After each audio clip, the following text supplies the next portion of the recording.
Hi అండి. అందరికీ నమస్కారం. Welcome to my channel. ఈ వీడియోలో ఉద్యోగుల మరియు పెన్షనర్ల 5 డీఏలు క్లియర్. జీతాలు ఎంత పెంపు అంటే ఈ వీడియోలో తెలుసుకుందాము.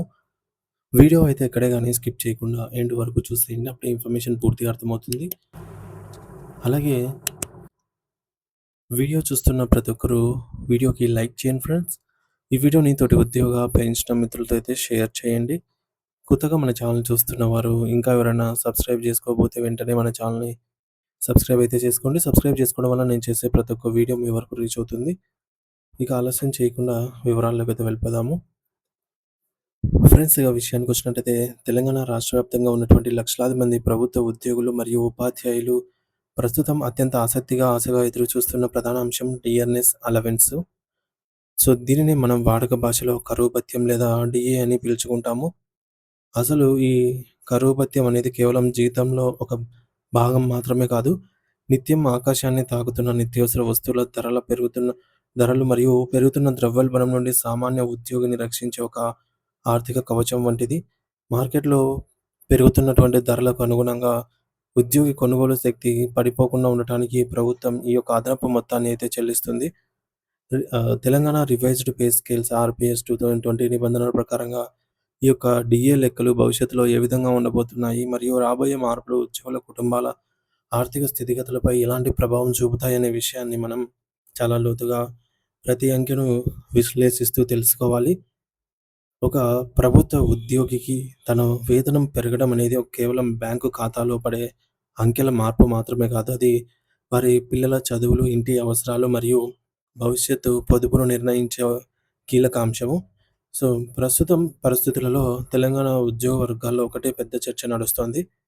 అదేంటంటే గత కొంతకాలంగా పెండింగ్‌లో ఉన్నటువంటి డీఏ వాయిదాలన్నిటిని ప్రభుత్వం ఒకేసారి విడుదల చేస్తే ఉద్యోగుల చేతికి వచ్చే అసలు జీతం ఎంత పెరుగుతుంది అని. మరి ఇది కేవలం ఒక పరిపాలనా పరమైనటువంటి నిర్ణయం మాత్రమే కాదు. సో, దీని వెనుక లక్షలాది మంది ఉద్యోగుల యొక్క ఆర్థిక ప్రణాళికలు దాగి అయితే ఉన్నాయి.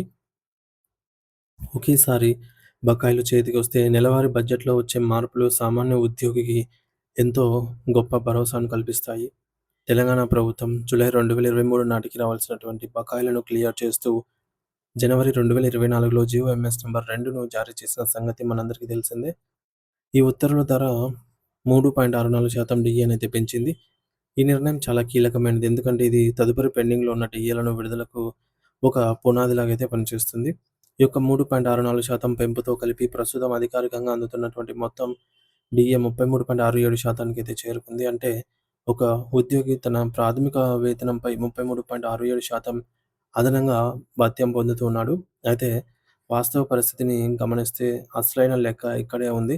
సో, ఇప్పుడు మనం మాట్లాడుకున్నట్టుగా 33.67% అనేది కేవలం జూలై 2023 వరకు ఇవ్వవలసినటువంటి డీఏ మాత్రమే. కానీ వాస్తవానికి కేంద్ర ప్రభుత్వ నిబంధనల ప్రకారంగా తెలంగాణ ఉద్యోగులకు ఇంకా 5 డీఏ వాయిదాలు ప్రభుత్వం వద్ద పెండింగ్‌లో ఉన్నాయి. ఈ యొక్క 5 పెండింగ్ డీఏలు ఏమిటంటే జన జనవరి 2024, జూలై 2024, జనవరి 2025, జూలై 2025 మరియు జనవరి 2026. ఒకవేళ రాష్ట్ర ప్రభుత్వం ఈ 5 వాయిదాలను వరుసగా క్లియర్ చేస్తే ఉద్యోగుల జీతాల్లో ఊహించని మార్పొస్తుంది. ఆర్థిక నిపుణుల అంచనా ప్రకారంగా ఈ యొక్క 5 పెండింగ్ డీఏలు కలిస్తే ప్రస్తుతం ఉన్న 33.67% డీఏ గ్రాఫ్ అమాంతం పెరిగి దాదాపు 52% నుంచి 53% మధ్య స్థిరపడే అవకాశం ఉంది. ఇది తెలంగాణ రాష్ట్ర చరిత్రలోనే ఒక అతిపెద్ద ఆర్థిక పరిణామంగా అవుతుంది. సో, ఇప్పుడున్నటువంటి 33.67% మరియు రాబోయే 52% మధ్య ఉన్న వ్యత్యాసం దాదాపు 18.33%. ఈ యొక్క 18.33% పెంపనేది ప్రతి ఉద్యోగి జీవితంలో భారీ మార్పునైతే తీసుకొని వస్తుంది. సో, దీనిని కొన్ని ఉదాహరణల ద్వారా మనం వివరంగా అయితే అర్థం చేసుకుందాము. ఉదాహరణకు రూ. 27,000 కనీస ప్రాథమిక వేతనం కలిగి ఉన్నటువంటి ఒక చిన్న ఉద్యోగిని తీసుకుంటే ప్రస్తుతం ఆయనకు నెలకు రూ. 9,091 డీఏగా వస్తుంది. ఒకవేళ ప్రభుత్వం ఈ 5 పెండింగ్ డీఏలను ప్రకటిస్తే ఆ ఉద్యోగికి డీఏ రూపంలో రూ. 14,040 అయితే అందుతుంది. అంటే ప్రతి నెల సుమారుగా రూ. 5,000 అదనంగా అయితే ఆయన ఖాతాలో జమ అవుతాయి. ఈ యొక్క రూ. 5,000 ఒక మధ్యతరగతి కుటుంబానికి నెలవారీ పాలు, కూరగాయలు లేదా పిల్లల స్కూల్ ఫీజుకు ఎంతగానో ఉపయోగపడతాయి. మరి అదే విధంగా రూ. 37,000 ప్రాథమిక వేతనం ఉన్న వారికి ప్రస్తుతం వస్తున్నటువంటి రూ. 12,458 కాస్త రూ. 19,240కు పెరుగుతుంది. అంటే వారికి ప్రతి నెల రూ. 6,782 అదనపు లాభం కలుగుతుంది. ఇక ఉన్నత శ్రేణి ఉద్యోగుల విషయానికి వస్తే రూ. 55,000 ప్రాథమిక వేతనం ఉన్నవారికి పెంపు మరింత స్పష్టంగా అయితే కనిపిస్తుంది. వారికి ప్రస్తుతం వస్తున్నటువంటి రూ. 18,519 నేరుగా రూ. 28,600 వరకు, అంటే దాదాపు రూ. 10,000 పైగానే పెంపు కనిపిస్తుంది.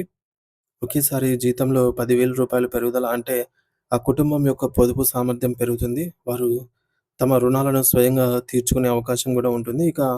60,000 ప్రాథమిక వేతనం ఉన్నవారికి దాదాపు రూ. 11,000 వరకు అదనంగా వచ్చే అవకాశం ఉంది. అయితే ఇక్కడ ఒక విషయాన్ని ఉద్యోగులు గమనించాలి. పైన పేర్కొన్న అంకెలన్నీ కూడా గ్రాస్ అంచనాలు మాత్రమే. వాస్తవానికి చేతికి వచ్చే జీతంలో కొన్ని కోతలుంటాయి. సిపిఎస్ ఉద్యోగులకైతే పెరిగిన డీఏలో 10% కోత ఉంటుంది. అలాగే జెడ్పీపీఎఫ్ లేదా జీపీఎఫ్ వంటి విరాళాలు గూడా ఉంటాయి. ఇవన్నీ పోగా మిగిలిన మొత్తమే ఉద్యోగి నెట్ సాలరీగా అయితే అందుతుంది. ఏదేమైనా ఈ పెండింగ్ డీఏల విడుదలనేది తెలంగాణ ప్రభుత్వ ఉద్యోగుల యొక్క ఆర్థిక భవిష్యత్తుకు ఒక సంజీవని వంటిది అనైతే చెప్పవచ్చు.